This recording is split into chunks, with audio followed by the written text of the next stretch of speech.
Somewhere in Ethiopia, a great white pelican, its flaps down and landing gear set, begins its final descent.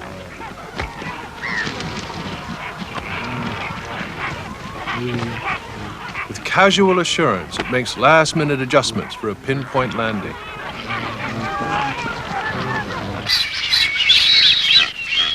On a remote island in the Pacific, a blue-footed booby makes a saucy display of its huge webbed feet as it touches down beside its mate.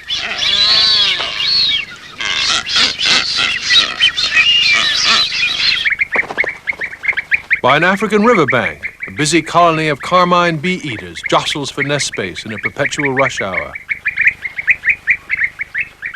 Wherever you look upon this planet, you can't help but to find birds.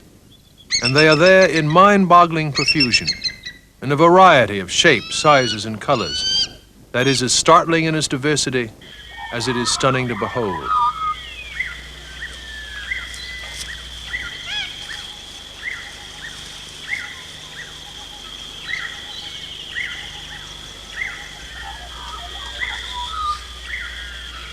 A famous naturalist once said that the reason he liked birds so much was because they were easy to find. Other wild animals are much more secretive, hiding in the forest and under rocks. But birds are right out there in the open, and if you've got a decent pair of binoculars, you can spend a lifetime observing them and never learn all their secrets.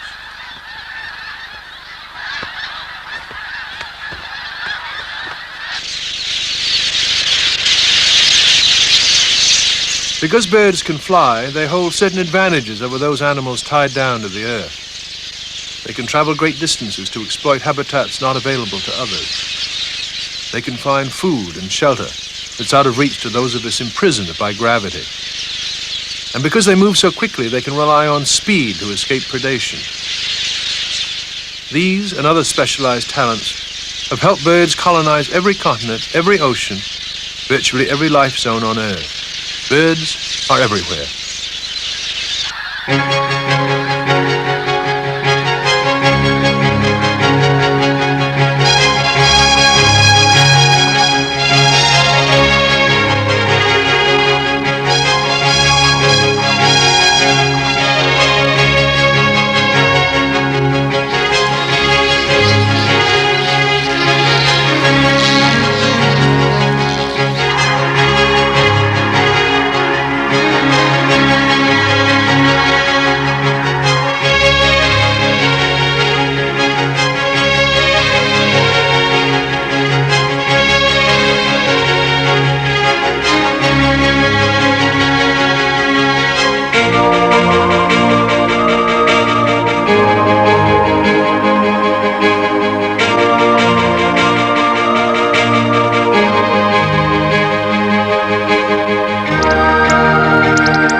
There are some 8,600 different species of birds in this world, and in the next hour, we'll be looking at just a few of them to see how this amazingly successful class of animals has made our planet, in a very literal sense, strictly for the birds.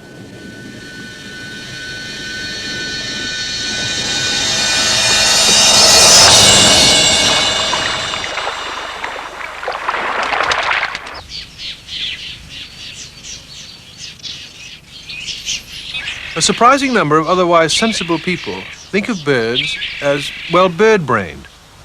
In that light, it's instructive to examine the behavior of one such bird-brained creature called a woodpecker finch. The cameraman has arranged things so that we can watch the finch as well as the beetle it wants to catch. Unfortunately for the finch, the beetle is out of reach, so it must go off and find a tool to dig it out. That's right, a tool. Only this tool seems a little short for the job.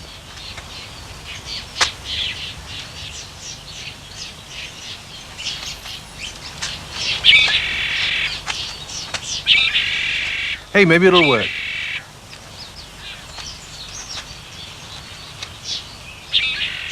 Close, but no cigar. So let's see if we can find something a little longer this time.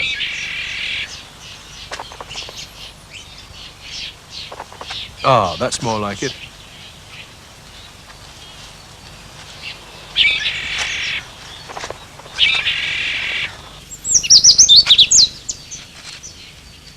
In another example, the woodpecker finch tries to dig out a grub.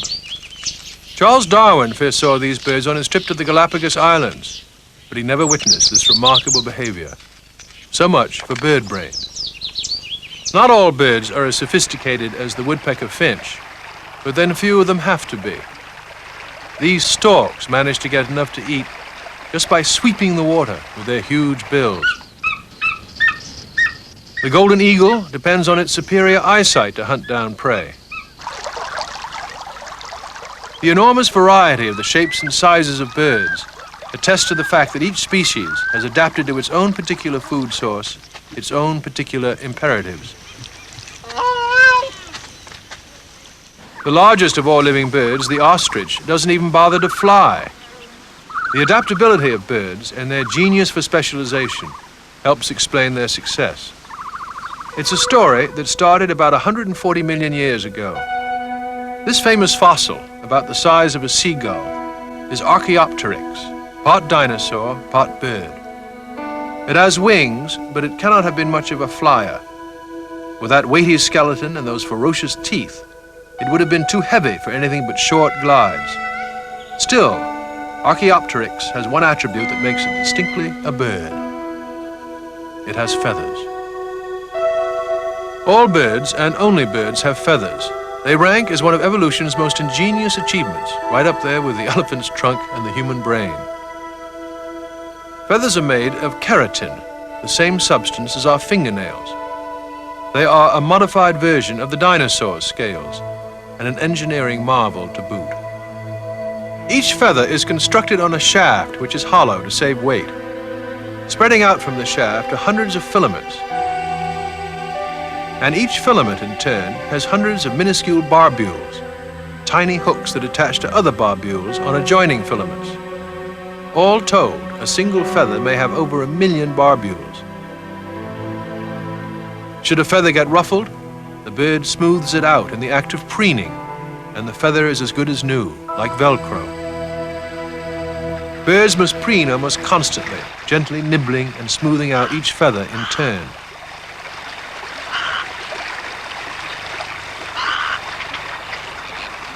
Preening serves the triple purpose of keeping the birds clean, maintaining flying trim, and helping them to control parasites.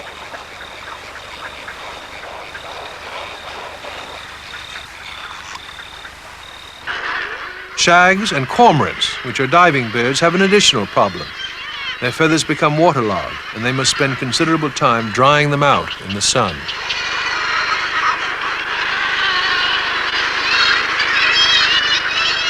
Most birds have several thousand feathers, and each one must be individually cared for.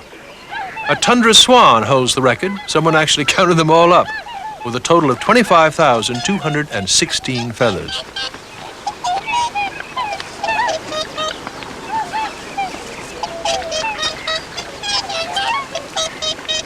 But flight feathers get broken and wear out. So every year, birds go through at least one molt, during which they lose all their old feathers and grow new ones.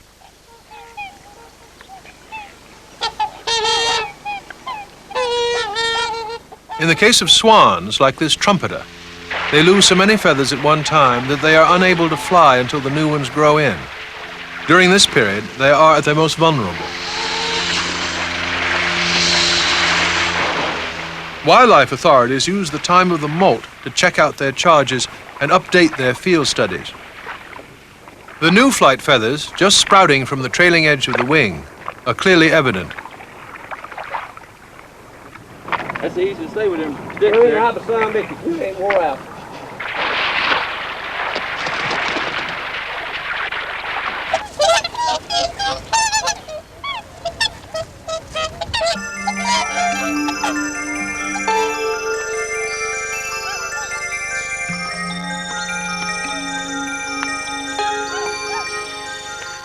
There are basically 3 kinds of feather, each serving a different function.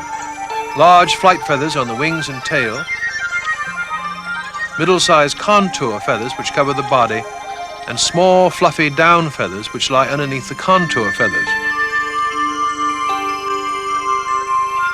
Flight feathers are the principal ones involved in flying. They are large and stiff, and importantly, they are asymmetrical, with the leading edge narrower than the trailing edge. There's a reason for this. As the bird brings its wing down on the power stroke, the narrow leading edge of the flight feather remains stiff, but the wider trailing edge is bent by the passage of air. This bending actually forces the air rearward, which moves the bird forward.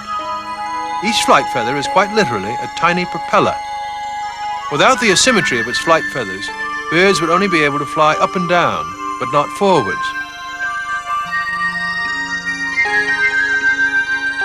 The actual mechanics of bird flight are extremely complicated, far more complex than those of fixed-winged aircraft, and some aspects are still not fully understood. One key is the shape of the wing. These snow geese need wings that are broad enough to provide a lot of lift for a heavy bird, but narrow enough to give them good speed. All this because they must travel immense distances, migrating from the Arctic Circle down almost as far as the tropics.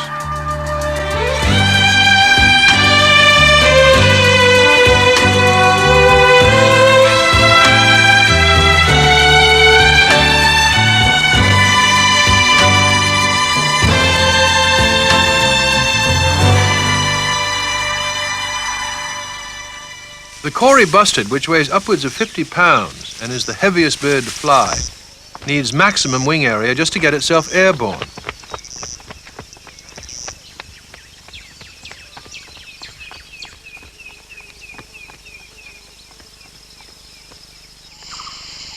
Short, broad wings, such as on this giant hornbill of India, make for quick turns and maneuverability.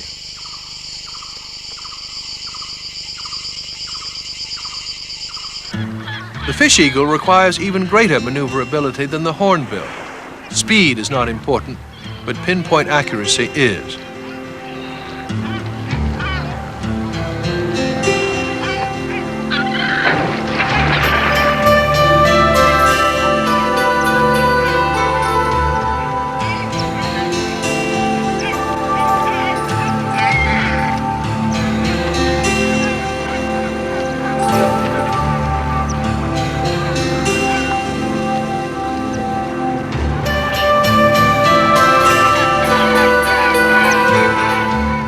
Note how the feathers on the top of the wing act as spoilers to keep the air currents from deflecting the eagle's flight as it nears its quarry.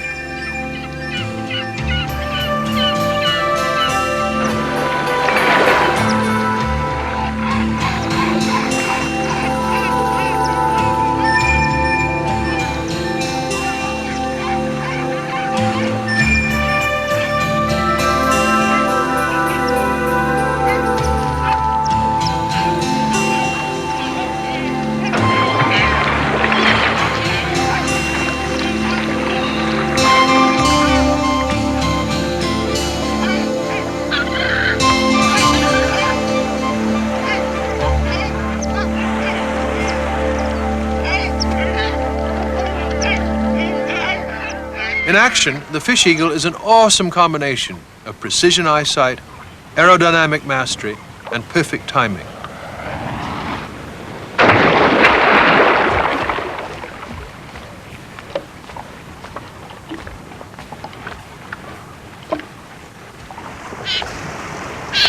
The longer, more tapered wings of the tropic bird are built for speed and distance.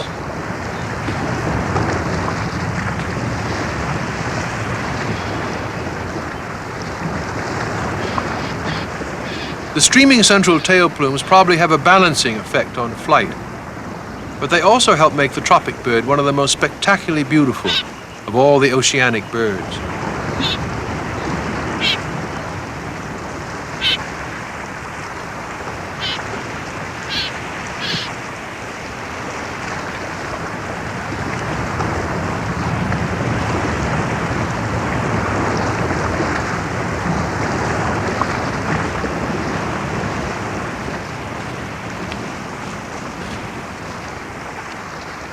The albatross has long, slender wings to reduce drag and to provide a surface for soaring on the wind.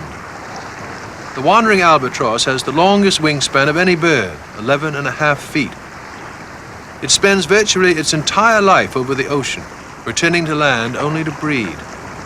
It is so mechanically efficient that a 20-pound wandering albatross will use up less than 3 ounces of body weight to fly 60 miles.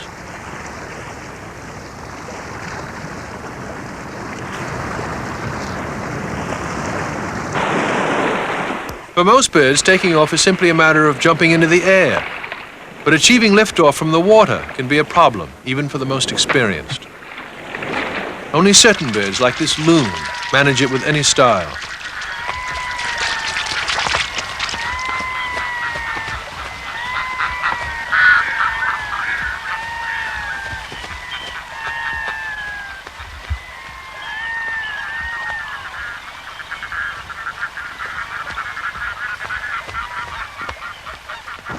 As any pilot will confirm, coming in for a landing is even more of a problem than taking off.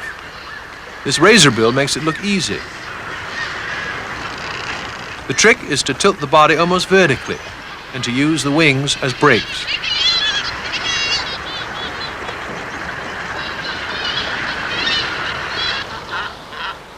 Having flight feathers doesn't necessarily give the owner the ability to fly.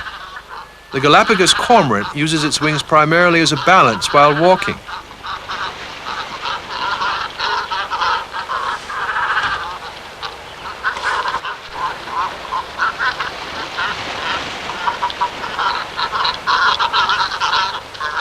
The ancestors of the flightless cormorant undoubtedly did fly, but once they relocated to the Galapagos Islands, where there were virtually no ground predators to contend with, it became far more economical in terms of energy to give up flying entirely. Most birds, of course, spend a considerable amount of time in trees or on the ground, where flight feathers are of little or no use. This is where the other parts of their plumage come into play. Most of a bird's body is covered with short, smooth contour feathers, which are smaller and more flexible than flight feathers. They fill in the dents and crevices of a bird's body and give it an even-flowing, streamlined shape.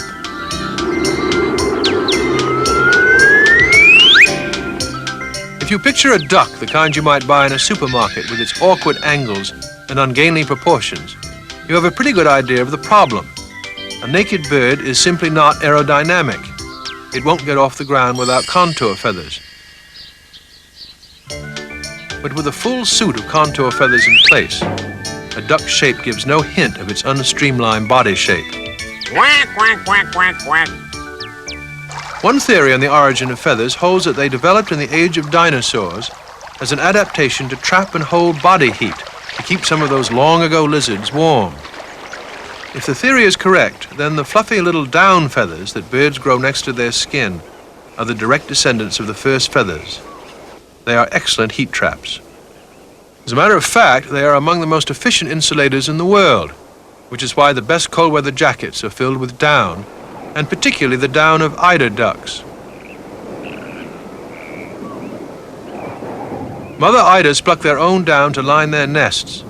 Eiders live in places like Iceland and the Aleutians and need all the cold weather protection they can get. So feathers are primarily used for flight, for contouring, and for warmth.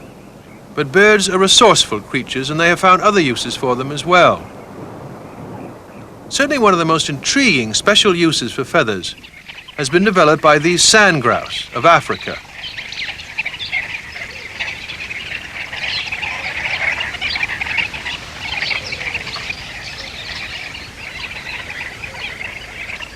Sand grouse are desert birds, and they must travel up to 100 miles a day in search of water.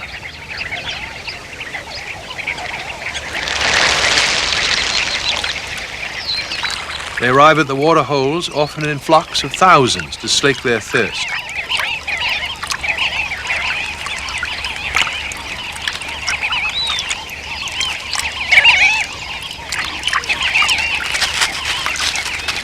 Their diet is made up almost exclusively of hard, dry seeds, which means they have to drink every day.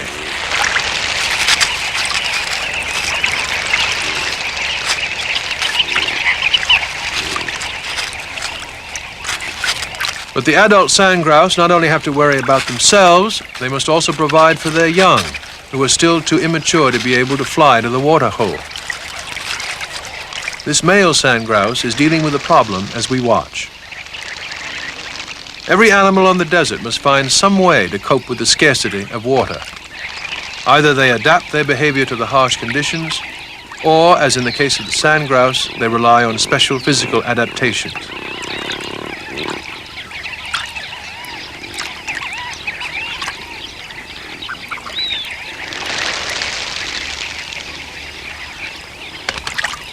The belly feathers of the male sand grouse are especially adapted to collect and hold water.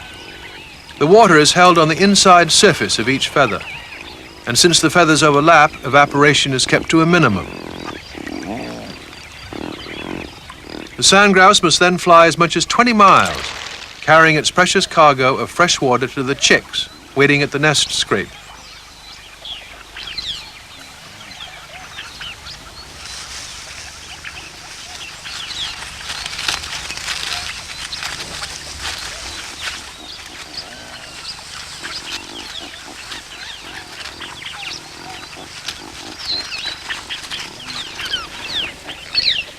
It will be another 5 or 6 weeks before they can fly, and until then they are totally dependent upon their father for water.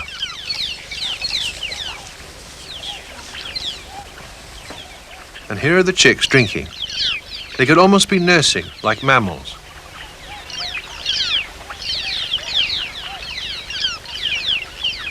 The sand grouse represents not only a remarkable adaptation of feathers, but a remarkable example of animal behavior.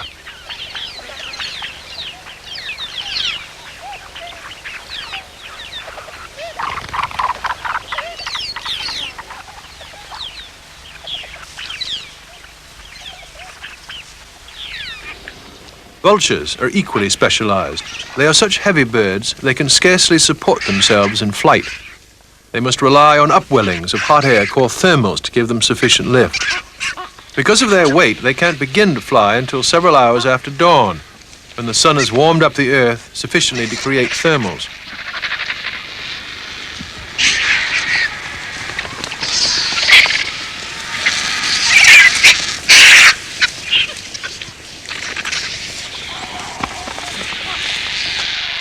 These vultures are using their naturally broad wings to intimidate. The flight feathers hang in a curtain from its outstretched wings and exaggerate the bird's bulk, making it seem more threatening.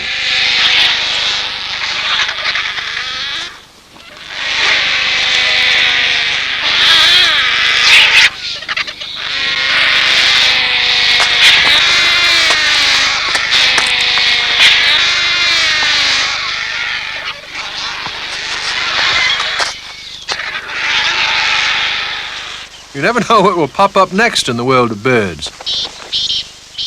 The lesser florican saves its best feather display for the mating season.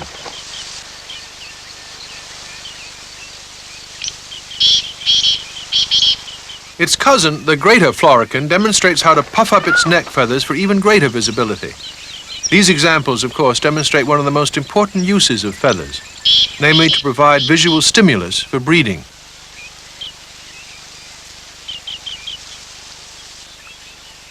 Flaunting its dazzling fan of bridal feathers, a great egret shows off its special display plumage that grows in only during the breeding season.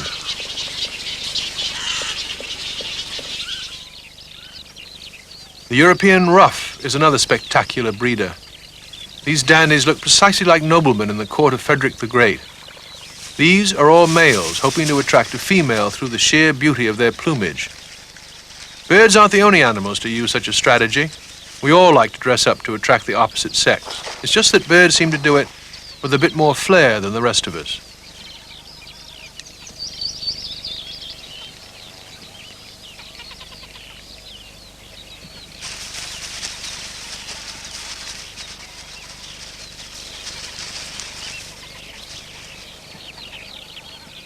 But for sheer, outrageous ostentation, it would be difficult to outshine the Himalayan monal, the national bird of Nepal.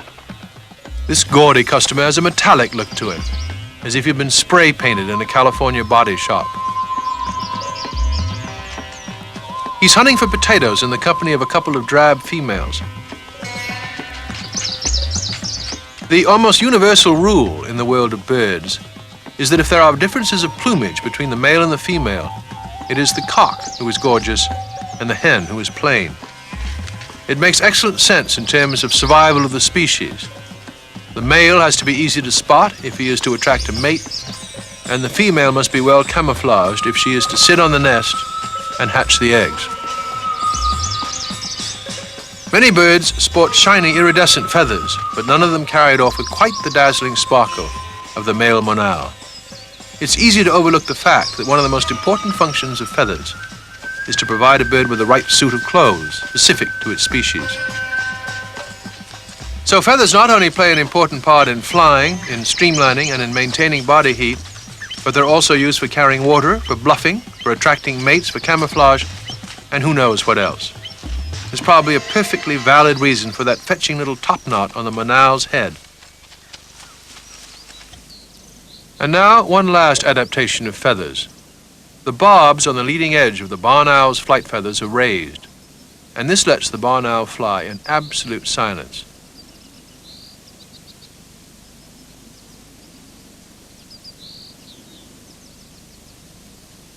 Silent flight lets it take its quarry by surprise.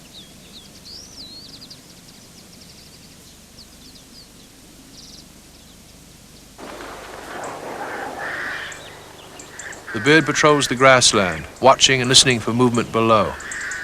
Its sensitive hearing probably plays the most important part in helping it locate prey.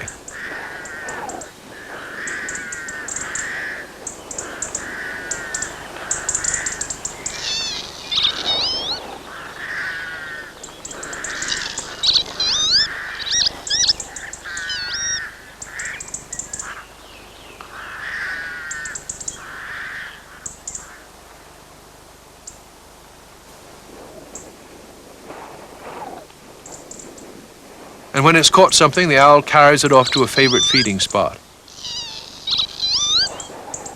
Between meals, the owl spends its time dozing in the dim recesses of its roost site.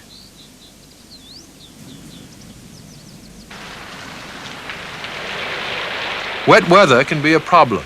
The owl's thick, soft plumage is only partly waterproof and quickly becomes waterlogged, which means that sometimes barn owls can't hunt outdoors. But the owl can still go on hunting inside the barn. There are plenty of mice here, but it's so dark that even the owl's sharp eyes can't pick them out. So the bird relies on its sensitive hearing. It can detect sound in two different planes, so it's able to locate movements in the dark with amazing accuracy. Tests have shown that a barn owl can catch mice in total darkness where it couldn't possibly see them.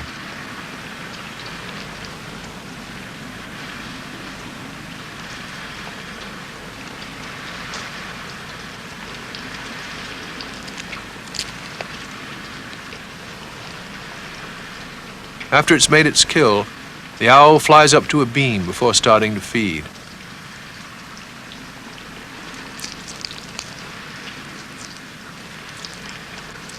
Strong talons are another barn owl trademark.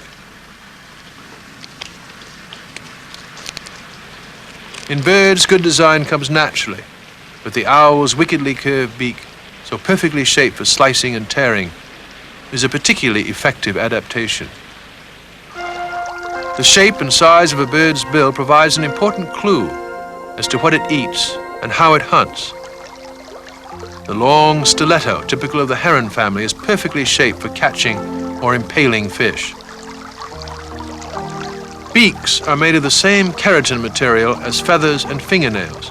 It seems to be Mother Nature's all-purpose plastic, strong, lightweight, and insensitive to heat or pain.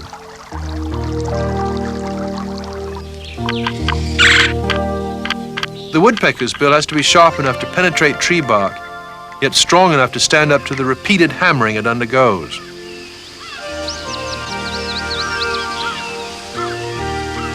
The delicate scimitar of the honey-eater sacrifices strength for length and is beautifully suited for nectar feeding. The rose-ring parakeet's beak can easily cut open berries. All parrots' beaks are shaped like pliers to concentrate maximum strength at a single point. They make good grippers when they aren't needed for feeding. Cockatoos habitually use them for climbing.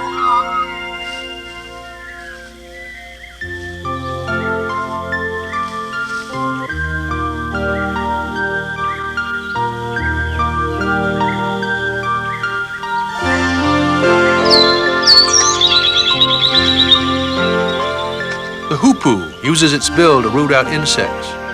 It has strong jaw muscles, so it can force the bill open underground to tweezer out the larvae which form the bulk of its diet.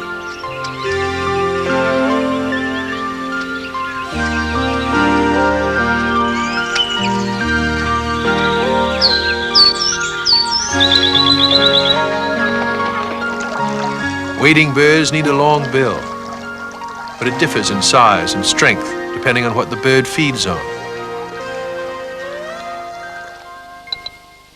The turkey-sized capercaillie, the largest member of the grouse family, needs a beak like wire cutters to snip off the pine shoots that are a staple part of its diet.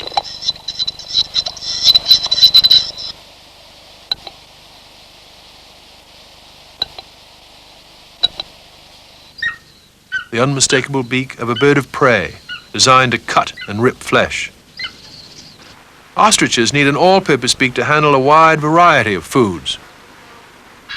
The puffin's dramatically colorful beak reaches its maximum glory at breeding time when it's needed for display. Hornbills have enormously exaggerated bills, which are hollow to save weight. They're useful for recognition and as a safety factor when attacking poisonous snakes or scorpions. Skimmers have among the most highly specialized of all bills. The lower mandible is much longer than the upper, and the bird skims along just above the surface of the water, scooping up shrimps and small fish.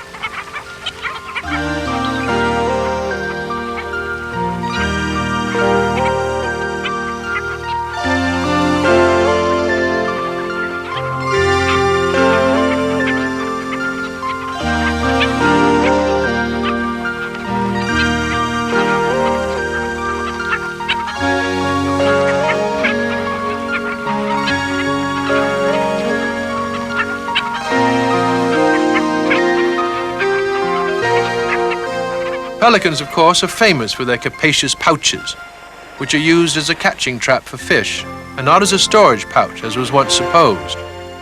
In the air, they have the look of long-extinct pterodactyls. They are, in fact, among the oldest of birds, going back to the Eocene period, perhaps 60 million years ago. Their bills may look ungainly, but they've obviously served them well for a long, long time.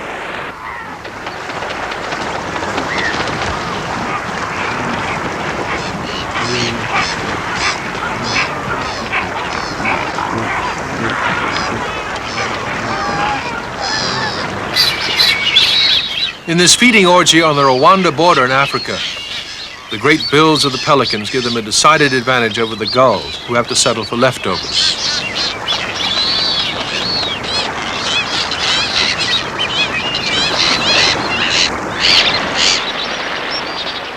Flamingos are another specialized feeder with equally specialized bills. The greater and lesser flamingos of Africa and Asia feed primarily on invertebrates from the bottom mud. Their bills, which are held almost upside down in the water, are equipped with special filters to strain out the tiny animal life they stir up with their feet. Their tongues act as a kind of pump inside the closed bill. At first glance, the marabou's stalk seems to be nothing more than a huge beak supported by two long legs. Since it's a bird that depends largely on scavenging, the marabou needs a large general-purpose bill that can poke into nooks and crannies for carrion or gulp down large, clumsy mouthfuls.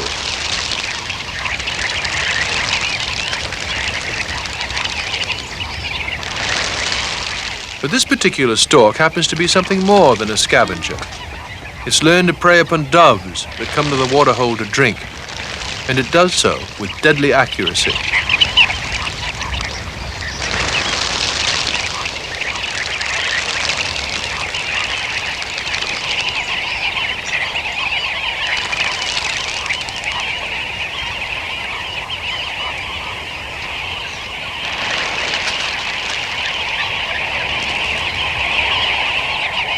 Apparently one dove is hardly more than an appetizer to this customer, and it's off after another.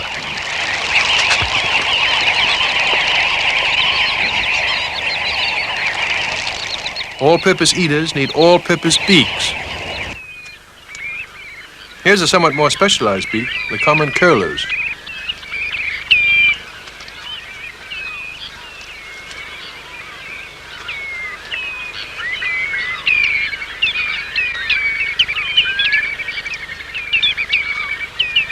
But the beak can't afford to be too specialized because each spring the curlews forsake their coastal homes and fly to their traditional nesting grounds inland.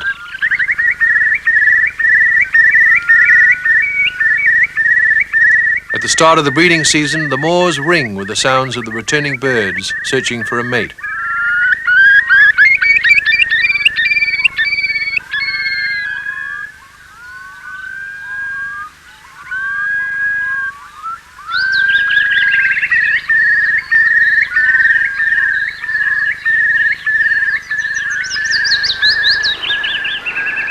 Away from the coast, they must find substitutes for their normal seafood diet. They are restricted only by the fact that whatever food they find must be something they can handle with their long beak. This one is searching for earthworms, but the birds eat spiders, beetles, flies, and plant material as well. Though the sexes are similar, females usually have longer bills than males. At close range, you can see the difference. This means that male and female curlews feed slightly differently from each other.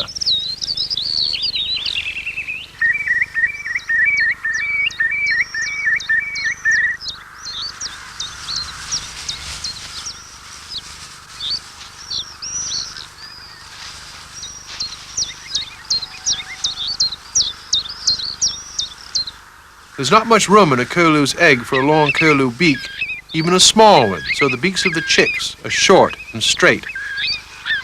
The first to hatch is almost dry. Soon it's active and ready to start feeding. It picks up insects and spiders in the grass. Before long, the beak will grow to proper length, and the young will return with their parents to the shore.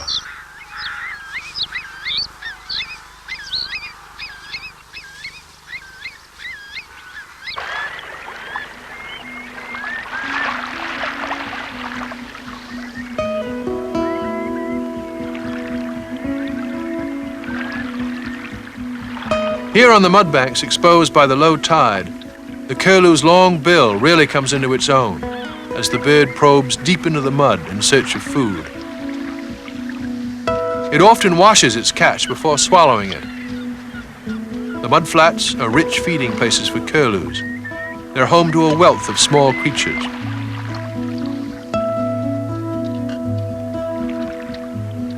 Worms form a major part of the curlew's diet, especially that popular fisherman's bait, the sandworm. Curlews eat small shellfish if they can catch them before they burrow too deeply into the mud.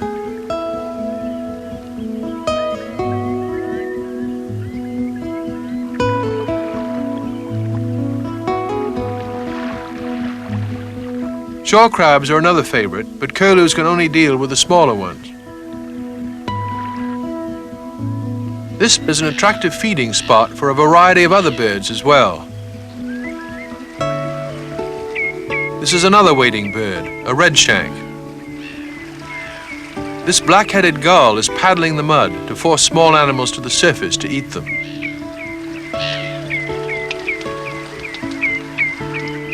Oyster catchers visit the bay in large numbers. As their name implies, they can open shellfish with their beaks. A flock of dunlin flies in to feed. All these wading birds have similar feeding habits, but each utilizes a slightly different food supply, depending on its bill shape or length. The curlew, with the longest bill of all, can reach deepest in the mud, so it's able to catch animals other birds can't get at. On the coast, curlews often establish personal feeding territories at low tide.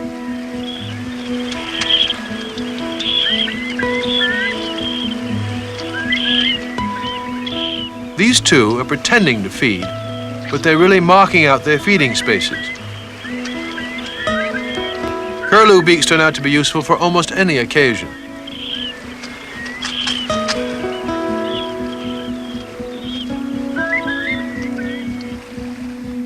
And here's the owner of an even more specialized beak. This rare sawtooth design is the nearest thing to real teeth you can find among birds. It's found in a family of ducks called sawbills. In this case, it's a common merganser.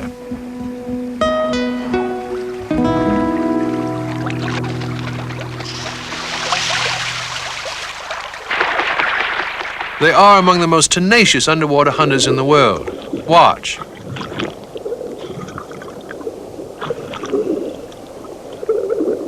Mergansers actually fly underwater. They're good at catching fish, but they seem to have some trouble holding on. Without that serrated bill, they'd really be in trouble.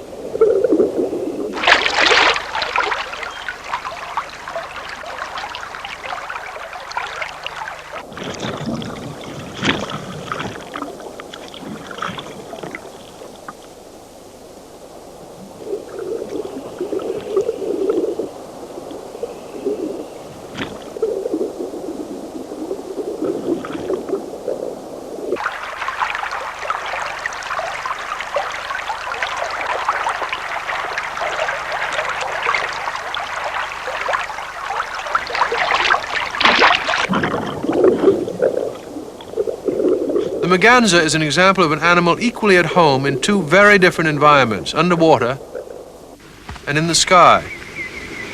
Not all birds are equally good flyers. They can be compared with aircraft. Some are lumbering cargo planes, others incredibly swift fighter craft. The mergansers fit somewhere in the middle, sort of like corporate jets. The frigate bird that inhabits tropical islands may be the most perfect all-purpose flyer there is. Although this male, flaunting his bright red throat pouch, is more interested in finding a mate just now than he is in flying. Here's a frigate bird swooping down with piratical precision to rob a nest. They are notorious thieves.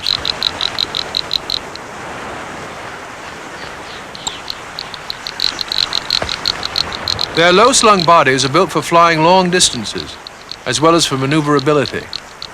Because they must range hundreds of miles out to sea, weight must be kept to a minimum. The frigate bird's entire skeleton weighs only 4 ounces, which is actually less than the weight of its feathers.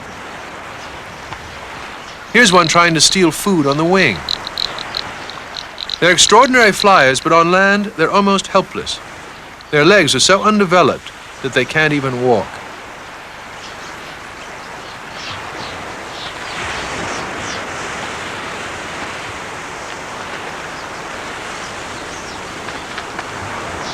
Their natural mode of life is a dogfight.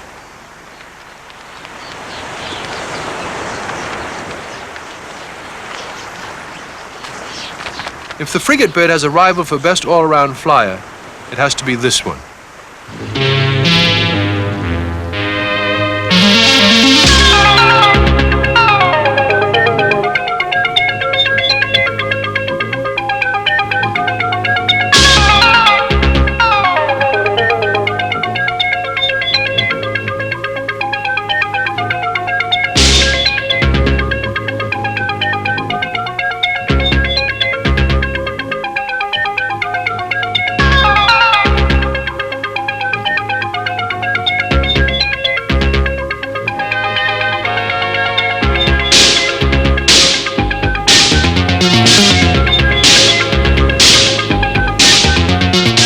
Hummingbirds must be the ultimate symbol of nervous energy, fanning their wings into a blur of activity.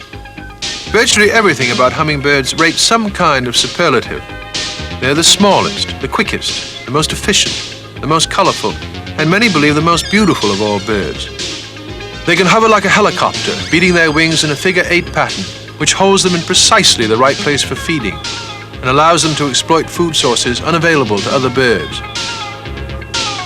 The heart rate of a hummingbird has been measured at an astonishing 1,200 beats per minute. Hummingbirds alternate between frenetic bursts of activity and long periods of doing absolutely nothing. Apparently, they need extensive periods of downtime to process all the nectar they collect during their sessions of hyperactivity.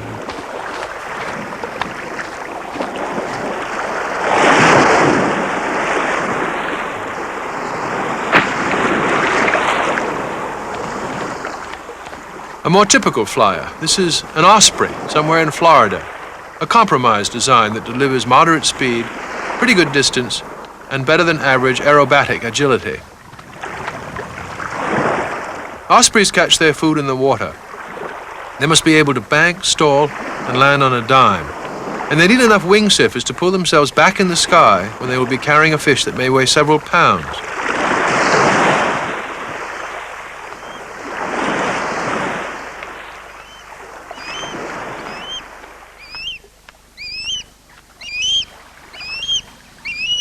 The broad, slotted wings of the osprey, which are also typical of eagles, vultures, and storks, sacrifice speed for the ability to catch every movement of the air and to ride the warm thermals.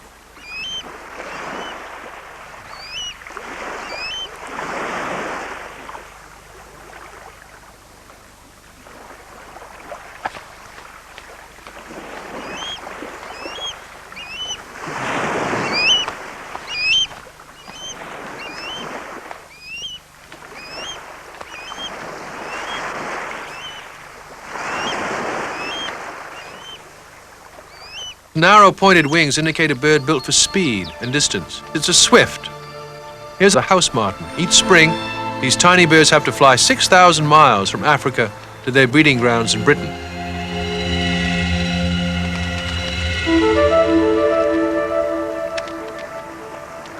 Slow motion catches their precision and grace as they snatch feathers out of the air to line their nests.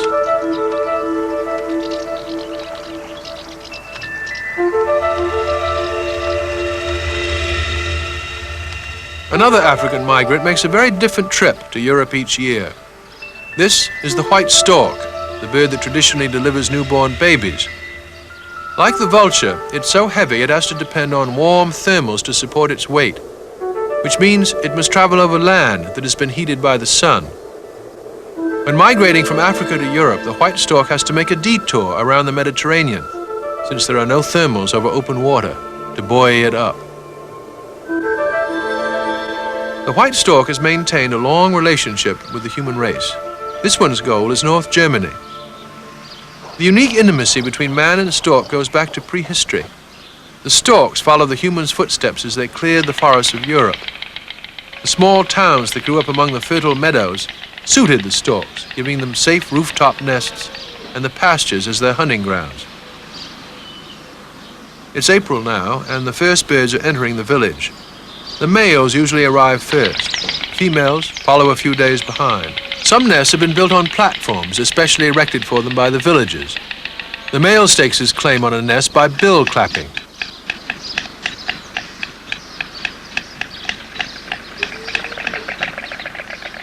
He accepts the first female to arrive. It doesn't matter if she is a different bird from the previous year, though many storks do pair for 2 years or more. The female is attracted by the bill clapping of the male on the nest. She claps a greeting in mid-air before alighting on the nest beside him. Then they bill clap together to seal the bond. The throat pouch acts as a resonator to amplify the sound.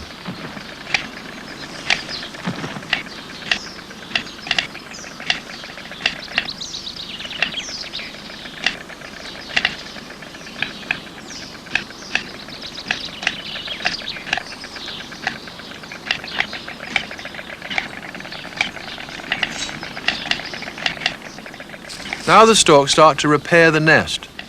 This one's stealing sticks from a neighbor's nest when no one's at home.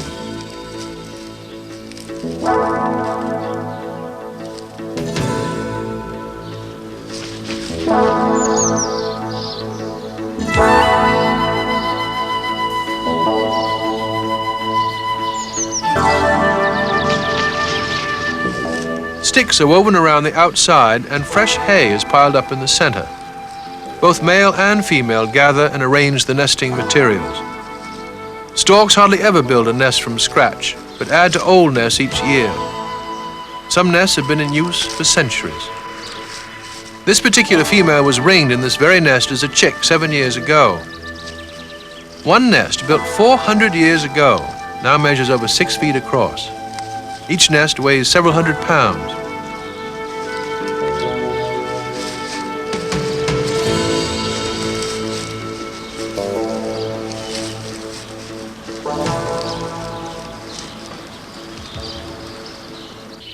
Suddenly, an alien stork flies overhead.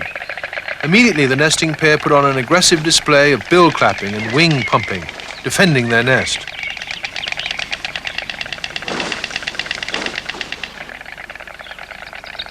The newly arrived storks are immature birds, not yet old enough to mate. These young birds attempt to attack the nesting pairs and drive them from their nests. The newcomers will always try to displace an established pair, even if the village is full of empty nests. Nobody is quite sure why they do this.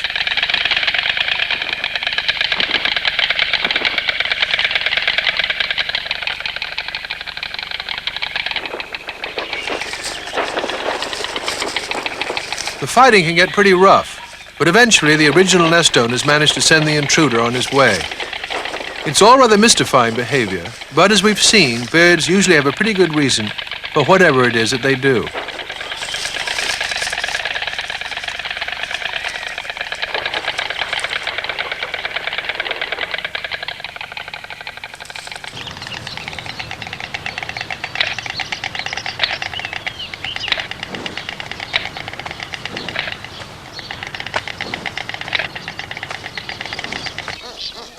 In the past hour, we've managed to look at only a fraction of the almost 9,000 separate species of birds alive today.